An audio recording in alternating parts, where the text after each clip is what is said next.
नमस्कार, आज तक देख रहे हैं आप, साथ आपके मैं हूं अर्पिता। उत्तरकाशी के धराली और हर्षिल से तबाही के 5 दिन बीत चुके हैं। 5 अगस्त को वहां भारी तबाही हुई। बादल फटने के बाद बड़े पैमाने पर नुकसान हुआ। सैकड़ों लोग इस आफत में फंसे थे। अब वहां बड़े पैमाने पर रेस्क्यू ऑपरेशन चल रहा है। धराली और अन्य प्रभावित हिस्सों में बचाव अभियान का आज छठा दिन है। रेस्क्यू टीमें लगातार लोगों को निकालने में जुटी हैं। कल तक 1100 से ज्यादा लोगों का रेस्क्यू किया गया है। आप इस बात से ही अंदाजा लगा लीजिए कि वहां जो मलबा है वो इतना मलबा आया है जैसे कि 3 मंजिल इमारत जितनी ऊंचाई पर हो उतना मलबा है। तो उसको हटाने में बताया जा रहा है काफी वक्त लग सकता है और ऐसे में जिंदगियों की तलाश भी हो रही थी। लेकिन अब जैसे ये दिन बीत चुके हैं वो उम्मीद भी लगभग खत्म हो गई।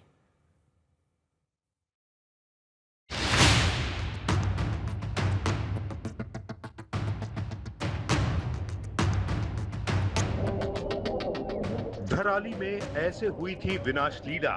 बादल फटे थे तो इसी सैलाब ने खूबसूरत शहर को बदसूरत बना दिया।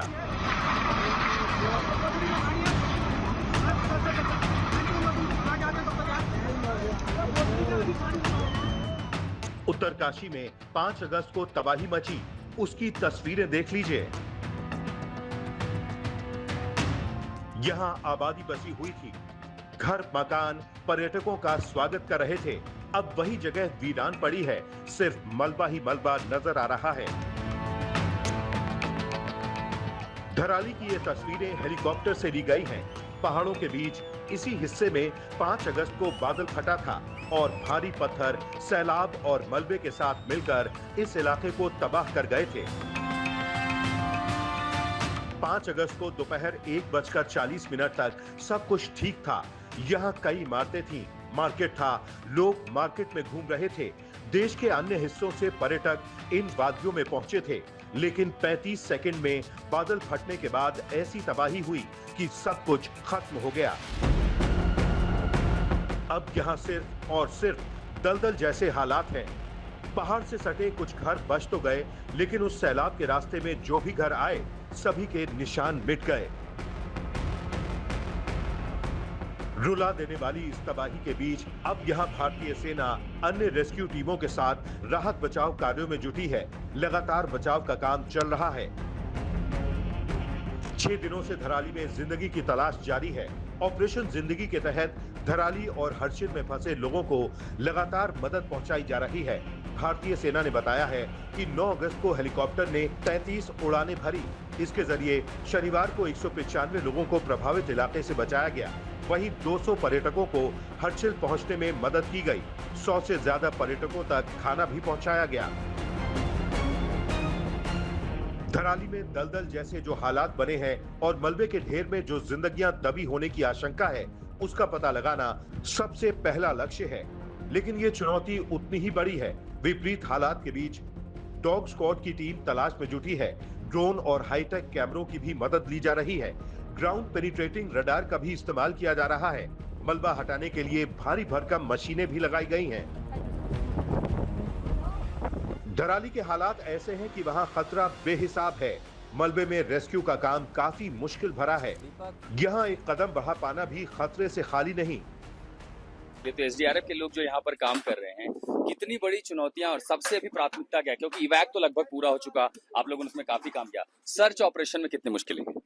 देखिए, सर्च ऑपरेशंस में सबसे बड़ी मुश्किल हमारे लिए वेदर क्रिएट कर रहा है, क्योंकि यहाँ पे मौसम अभी भी जो है बारिश का ही बना हुआ है और रुक रुक के बारिश जो आती है, हमको काम करने की विंडो जो है थोड़ी कम ही मिलती है। जो सुबह की विंडो जब सनी वेदर होता है उसी वक्त जो है काम हो जाता है, वो हो सकता है। 3 बजे के बाद लगभग रोज ही बारिश हो रही है, तो ये वो चुनौतीपूर्ण बना हुआ है हमारे लिए। ऐसे संकट काल के बीच रेस्क्यू टीमों ने नामुमकिन को मुमकिन बनाने की ठान ली है। बचाव दलों की वो जिद अब हकीकत में बदलती दिख रही है। वहां फंसे लोगों की जान बचाने के लिए एनडीआरएफ, एसडीआरएफ, आईटीबीपी, सेना के जवान और राज्य सरकार की टीमों ने पूरी ताकत झोंक दी है। प्रशासन को भरोसा है कि 1-2 दिनों में धराली में रेस्क्यू ऑपरेशन पूरा हो जाएगा। लगातार माननीय मुख्यमंत्री जी के निर्देश से रेस्क्यू आप जैसे देख रहे हैं लगातार चल रहा है और अभी मौका मुआयना करके आया तो बहुत ही कम वहाँ पे लोग बचे हैं। ज़्यादातर लोगों को निकाल दिया गया है। टीम वर्क जो है देखने को मिल रहा है और मैं सोचता हूँ कि 1 आध दिन में पूरा ये ऑपरेशन कंप्लीट हो जाएगा। मुख्यमंत्री धामी ने घोषणा की है कि धराली में आपदा से जिन लोगों के मकान तबाह हो गए उन्हें 5 लाख की तत्काल मदद राशि दी जाएगी। साथ ही मृतकों के परिजनों को भी 5-5 लाख की मदद का ऐलान किया गया है। कैमरामैन नासिर खान के साथ अंजलि इस्टवाल, कैमरामैन अनिल जायसवाल के साथ मंजीत नेगी और कैमरामैन दीपक बिष्ट के साथ आशुतोष मिश्रा, उत्तरकाशी, आज तक। तो आपको ये बता दें कि आज तक वो चैनल है जिसके तमाम सहयोगी ग्राउंड से हर तस्वीर आप तक पहुंचाते रहे, ग्राउंड पर मौजूद है, वहां से सारे अपडेट भी लगातार देते रहे।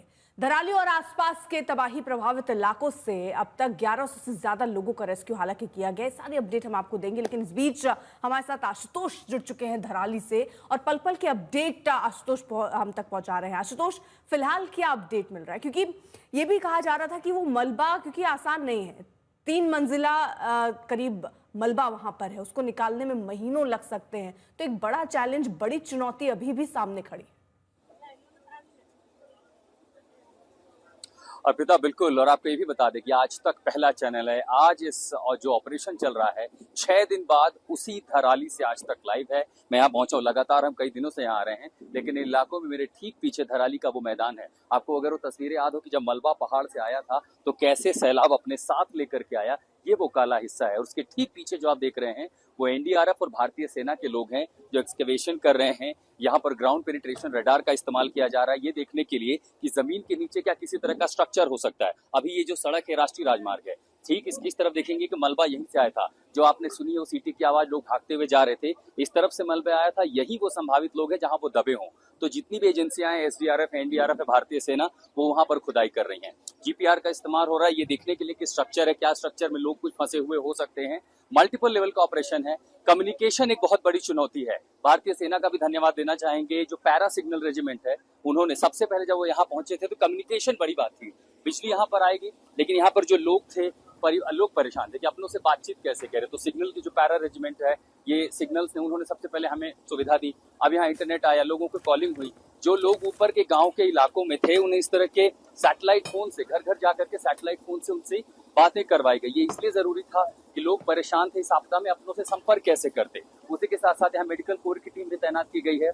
बहुत सारे लोग हैं जो घायल हो सकते हैं, दवाइयों की जरूरत हो सकती है, इन्फेक्शन है। लेकिन उससे बड़ी ये जब तस्वीरें सबसे बड़ी वो इस ऑपरेशन की है धराली में, जहां पर बड़ा ऑपरेशन चल रहा है। 6 दिन बाद एनडीआरएफ ने इस पूरे टेरेन को अलग अलग सेक्टर्स में बांटा है और सेक्टर की जिम्मेदारी है कि कहीं पर एक्सकेवेशन चल रहा है, स्निफर डॉग्स हैं, स्निफर डॉग देख रहे हैं कि नुकसान कहाँ हो सकता है या कहीं पर शव बरामद हो सकते हैं।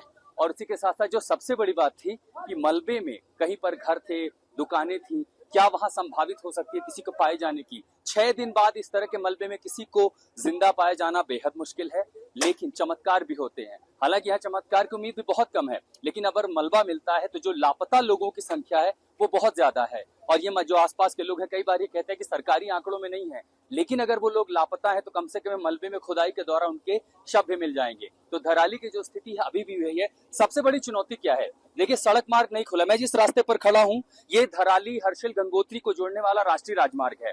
पीछे जो जलाशय है, यहाँ से भागीरथी बह रही है, उसने पीछे जलाशय बना दिया है, तो जिसकी वजह से अब आप वहां पर जा नहीं सकते क्योंकि रास्ता बंद है। पीछे जो आगे का इलाका उत्तरकाशी से जोड़ने वाले कई सारे 4-5 किलोमीटर के जो राजमार्ग हैं वो भी बह चुके हैं, तो बीआरओ वहां कनेक्टिविटी दे रही है। अब एक बड़ी चुनौती है कि सड़क मार्ग से अगर आप लॉजिस्टिक्स नहीं लाते तो चिनूक ने बड़े बड़े जेसीबी, अर्थ मूविंग मशीन और जो इक्विपमेंट्स है वो तो ले आए। जब तक आप सड़क मार्ग नहीं खुल जाता है तब तक जो रिलीफ ऑपरेशंस है उसमें काफी फर्क पड़ता है। यहाँ कई सारे लोग जो स्थानीय लोग हैं उनके लिए राशन, अनाज, पानी सब मिल रहा है, लेकिन एक बार फिर आपको आपदा की वो तस्वीरें देखते हैं। वो धराली जहां से आज तक इस समय लाइव है पहला चैनल, जो इस ग्राउंड जीरो से लाइव तस्वीरें हम आपको दिखा रहे हैं कि कैसे पूरे ऑपरेशन को। अब देखिए फिर बादल आ गए हैं, मौसम खराब है। जैसे मौसम खराब होता है मलबा फिर लूज हो जाता है, दलदल बनती है। कल इन इलाकों में जब हम जा रहे थे, जहां भी पैर रखता था घुटने तक पैर दलदल में चला जाता था। अब इस दलदल को सूखने का इलाज, जब तक ये सूख नहीं जाता तब तक आप आगे का ऑपरेशन कैसे करेंगे। बहुत सारी चुनौतियां इस समय धराली में है और इन सब के विपरीत जितनी भी एजेंसियां हैं वो इस समय राहत, बचाव, रेस्क्यू के काम में जुटी हुई हैं। अर्पिता, तो फिलहाल ये आशुतोष दिखा रहे तस्वीरें और देखिए आज तक जो है वो पहला चैनल है जो उस जगह पर पहुंचा जिस जगह ने तबाही देखी, झेली और अभी भी वहां पे हालात वैसे बने। लेकिन आशुतोष देखिए, अब चर्चा क्योंकि इस पर हो रही है कि मलबे से कैसे शव को निकाले गए, कैसे ऑपरेशन हुआ, जो वहां नुकसान हुआ, मुआवजा, सब कुछ। लेकिन यहाँ बार बार फिर सवाल ये उठता है कि धराली को लेकर पहले भी जो वैज्ञानिक थे, भूवैज्ञानिक, उन्होंने ये अलर्ट किया था कि यहाँ हाल, क्योंकि पिछले बार भी 2-3 बार ऐसी चीजें हो चुकी हैं, इसको कहीं और शिफ्ट, पूरा का पूरा गांव कहीं शिफ्ट करने की बात चल रही थी। लेकिन क्या उस पर ढिलाई हुई और उसका खमियाजा यहाँ मौजूद घरों को और घरों में रहने वाले लोगों को भुगतना पड़ा? हमेशा कहा गया पहाड़ की इकोलॉजी को देखते हुए निर्माण हो, अंधाधुंध निर्माण हुआ। आपको एक स्ट्रक्चर दिखाता हूं, देखिए मैं जहां खड़ा हूं ना, ये पीछे इमारत बनी है। आप जमीन से 8,500 फीट की ऊंचाई पर आपने 3 मंजिला इमारत बना दी है। ये इतना बड़ा कमर्शियल होटल बन गया है। राष्ट्रीय राजमार्ग, इसके आगे जो आगे मकान आपको दिख रहे हैं वो 1 से 1.5 मंजिला पहले ही नीचे हैं। अंधाधुंध निर्माण है। सिर्फ धराली क्यों, हर्षिल में, जरा कैमरा इधर लाइए, दूसरी तरफ घुमाइए, यहाँ पे देखिए 3 मंजिला इमारत यहाँ भी है।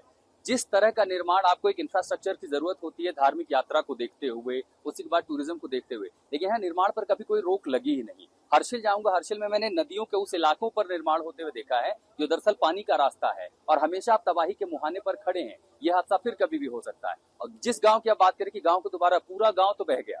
ये जो आप मलबा देख रहे हैं ना, यहाँ पर लोग खड़े, एसडीआरएफ के पुलिस वाले खड़े, ये बाजार हुआ करता था। बाजार लोगों से गुलजार होता था, लोग आते जाते थे, यहाँ पर खरीदारी करते थे। 4 धाम की यात्रा के तहत तीर्थयात्री यहाँ पर आते थे। हर्षिल के बाद धराली इको टूरिज्म के लिहाज से भी बहुत खूबसूरत था। एक तस्वीर दिखाऊं आपको, कितनी खूबसूरती है इसकी। ये सेब के हरे भरे बाग है। दरअसल ये फ्रूट बेल्ट है उत्तराखंड का, सबसे ज्यादा सेब यहाँ पर होते हैं। ये पूरी फ्रूट बास्केट बेल्ट में जो खेती का इलाका था वो धीरे धीरे पर्यटन पर गया तो अंधाधुंध निर्माण कार्य होने लगे। और उसी इंफ्रास्ट्रक्चर के चलते जब आपकी इकोलॉजी को छेड़ा जाता है तो आप इस तरह की तबाही को हमेशा न्योता देते हैं। और इसीलिए जिस गांव को बसाने की बात थी, मुश्किल से 10 या 12 घर बचे हैं, बाकी पूरा का पूरा गांव साफ हो चुका है, बाजार साफ हो चुका है। अभी यहाँ पर जो इलाका है, जो खुदाई की एसडीआरएफ वालों ने, हम मलबे पे चल रहे थे, जब थोड़ी सी खुदाई हुई तो पता चला इस मलबे के नीचे तो 2 मंजिला मकान है और मकान जो है पूरा मिट्टी और कीचड़ और स्वैम्प में डूब चुका है। इतना स्वैम्प है कि जैसे पर आप जाके धूप आई 2 दिन तो थोड़ा सूखा, जहां भी पैर रखें वहीं पर जाकर के जमीन धंस जाती थी।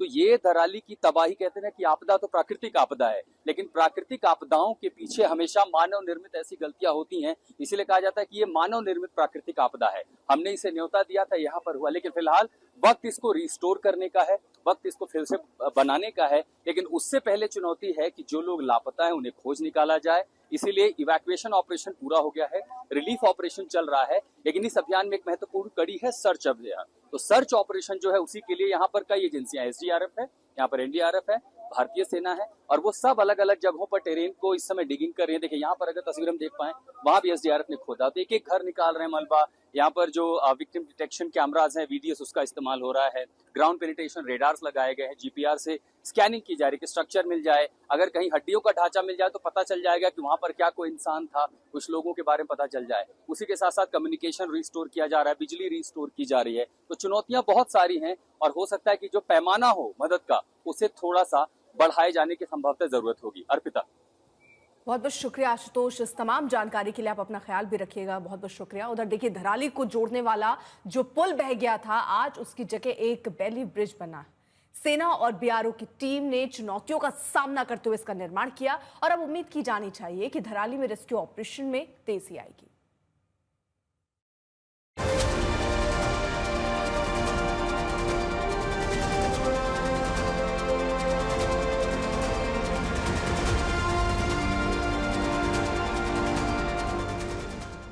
मेहनत रंग लाई है। तबाह हुए पुल की जगह ये वैली ब्रिज तैयार हो चुका है और अब शुरू हो गई है इस पुल से आवाजाही। धराली तक पहुंचने के लिए ये पुल बेहद जरूरी था। ये पुल इस इलाके के लिए लाइफलाइन से कम नहीं। तभी तो 5 अगस्त को पुल के बह जाने के बाद से ही यहां लगातार निर्माण का काम चल रहा था।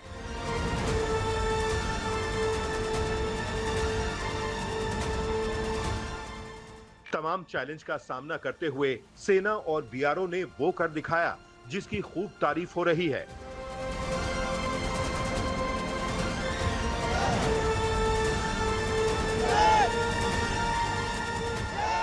भारतीय सेना ने सीमा सड़क संगठन के साथ मिलकर इस वैली पुल का निर्माण कर लिया है, जिससे अब आवाजाही भी शुरू हो गई है। वैली पुल का मतलब है पहले से निर्मित ढांचे की मदद से तैयार पुल। अक्सर सेना विषम हालात में ऐसे वैली पुल का निर्माण करती है, जिसकी बदौलत राहत कार्यों को तेज किया जाता है। उत्तरकाशी और धराली के बीच इस वैली पुल का निर्माण भी उसी मकसद से किया गया। 5 अगस्त को आई तबाही में पुल बहा, सड़कें तबाह हो गईं, धराली सड़क मार्ग से दुनिया से कट गया। रेस्क्यू टीम के लिए धराली पहुंचना नामुमकिन हो गया। राहत सामग्री रास्ते में अटकी रही, गाड़ियां आगे नहीं बढ़ पा रही थीं, लोग भी कई जगहों पर फंस गए। हालात ऐसे हो गए कि धराली में वायुसेना के हेलीकॉप्टर को राहत सामग्री पहुंचाने में लगाया गया। भारी भरकम मशीनें भी चिनूक से पहुंचाई गईं, क्योंकि ये पुल तबाह हो चुका था।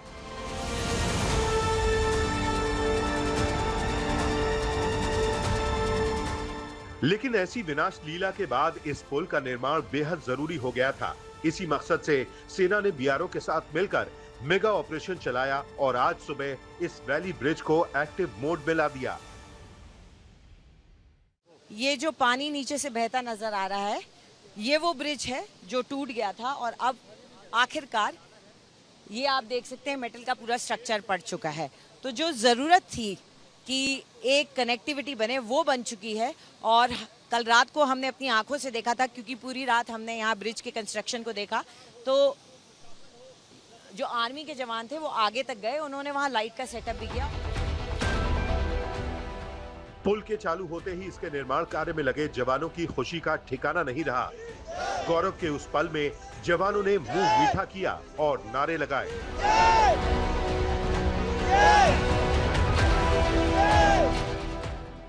इस ब्रिज का निर्माण खास है क्योंकि इसे बनाने के लिए जरूरी सामान का पहुंचना भी काफी मुश्किलों भरा था। मौसम की मार भी थी। कई चुनौतियों के बीच इस पुल का निर्माण हुआ। सीएम धामी ने भी वैली ब्रिज के निर्माण में लगे तमाम कर्मचारियों की जमकर तारीफ की है। गंगोत्री नेशनल हाईवे पर इस पुल का निर्माण हो चुका है। अब चुनौती पुल के आगे टूट चुकी सड़कों के निर्माण की है, जिसमें प्रशासन पूरी ताकत झोंक रहा है। कैमरामैन नासिर खान के साथ अंजलि इस्टवाल, कैमरामैन अनिल जायसवाल के साथ मंजीत नेगी और कैमरामैन दीपक बिष्ट के साथ आशुतोष मिश्रा, उत्तरकाशी आज तक। यूपी और दिल्ली में बाढ़ से हाहाकार मचना शुरू हो चुका है। कई नदियों में जलस्तर खतरे के निशान से ऊपर है। बात उसकी भी करें, इसका असर संबंधित नदियों के किनारे देखा जा रहा है। कई जगहों पर नदियों के किनारे लगातार कटान हो रहा है, जिसकी वजह से मकान उफनती लहरों में समा गया। यूपी बिहार के अलग अलग इलाकों की तस्वीरें डराने वाली हैं। ये तस्वीरें कुछ आपके सामने भी हम रख रहे हैं। महोबा से लगाकर मुंगेर तक की आप तस्वीरें देखिए, किस तरह के हालात फिलहाल बने हुए हैं।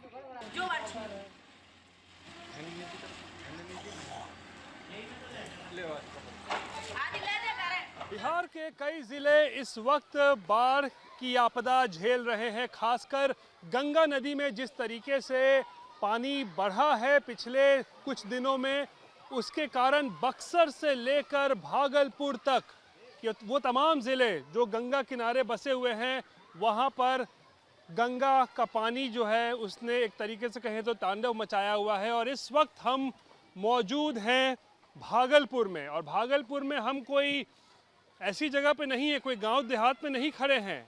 मैं जहां खड़ा हूं ये दरअसल भागलपुर शहर में स्थित तिलका मांझी भागलपुर यूनिवर्सिटी का एडमिनिस्ट्रेटिव बिल्डिंग है। ये कि यानी कि ये यूनिवर्सिटी का कैंपस है, क्योंकि ये इलाका शहरों के बीचों बीच है। लेकिन यहाँ की आप तस्वीरें देखिए कि तिलका मांझी भागलपुर यूनिवर्सिटी में किस तरीके से पिछले 3-4 दिनों में गंगा का पानी जो है पूरी तरीके से घर कर चुका है। चारों तरफ आप देखिए पानी ही पानी नज़र आ रहा होगा। और जहाँ पर मैं भी इस वक्त खड़ा हूँ, अब कहीं पर घुटनों भर तक पानी है, कहीं कमर भर जो है वो पानी है। और ये स्थिति अपने आप में बहुत कुछ बयान कर रहा है। और हालात ऐसे हो गए हैं कि अब नाव चल रही है। आप देखिए किस तरीके से यूनिवर्सिटी के अंदर अब इस लबालब पानी के वजह से यहाँ पर अब नाव चल रही है। और जो लोग यहाँ पर आ रहे हैं उनको नाव का ही सहारा है। जो सुरक्षाकर्मी यहाँ काम कर रहे हैं उन्हें नाव पर बैठ के जो है अपनी ड्यूटी करने के लिए जो है वो जाना पड़ रहा है। और चारों तरफ ये पूरा इलाका जो है वो एक तरीके से कहें तो झील में तब्दील हो चुका है। और परेशानी का सबब ये है कि गंगा का पानी लगातार बढ़ ही रहा है, अभी कम नहीं हो रहा है, जिसके वजह से आप देखिए ये, अब देखिए मेरे ये आप बाएं तरफ आप देख सकते हैं ये सीनेट हॉल है। अब सीनेट हॉल की तस्वीर देखिए, पूरा पानी में डूबा हुआ है, 2 फीट पानी में इधर डूबा हुआ है। दूसरी तरफ इधर अगर हम आपको दिखाएंगे तो इस तरफ प्रशासनिक बिल्डिंग है, यानी कि एडमिनिस्ट्रेटिव बिल्डिंग जहाँ पे वाइस चांसलर सब लोग बैठते हैं, वो पूरी तरीके से जलमग्न हुआ है। तो ये स्थिति है। और यहाँ पर देखिए नाव तो चल ही रही है, साथ ही साथ बच्चे जो है यहाँ पर आसपास जिनके घरों में पानी घुस गया है, वो यहाँ पर अब इसे स्विमिंग पूल समझ के यहाँ पर जो है वो तैराकी कर रहे हैं। और इस तरफ देखिए महिलाएं जो हैं आसपास के रहने वाली, ये लोग भी किस तरीके से पानी में ही जो है इस तरीके से चलकर इनको आना पड़ रहा है। तो हालात कुछ ऐसे ही बने हुए हैं। वक्त एक छोटे से ब्रेक का, आप देखते रहिए आज तक।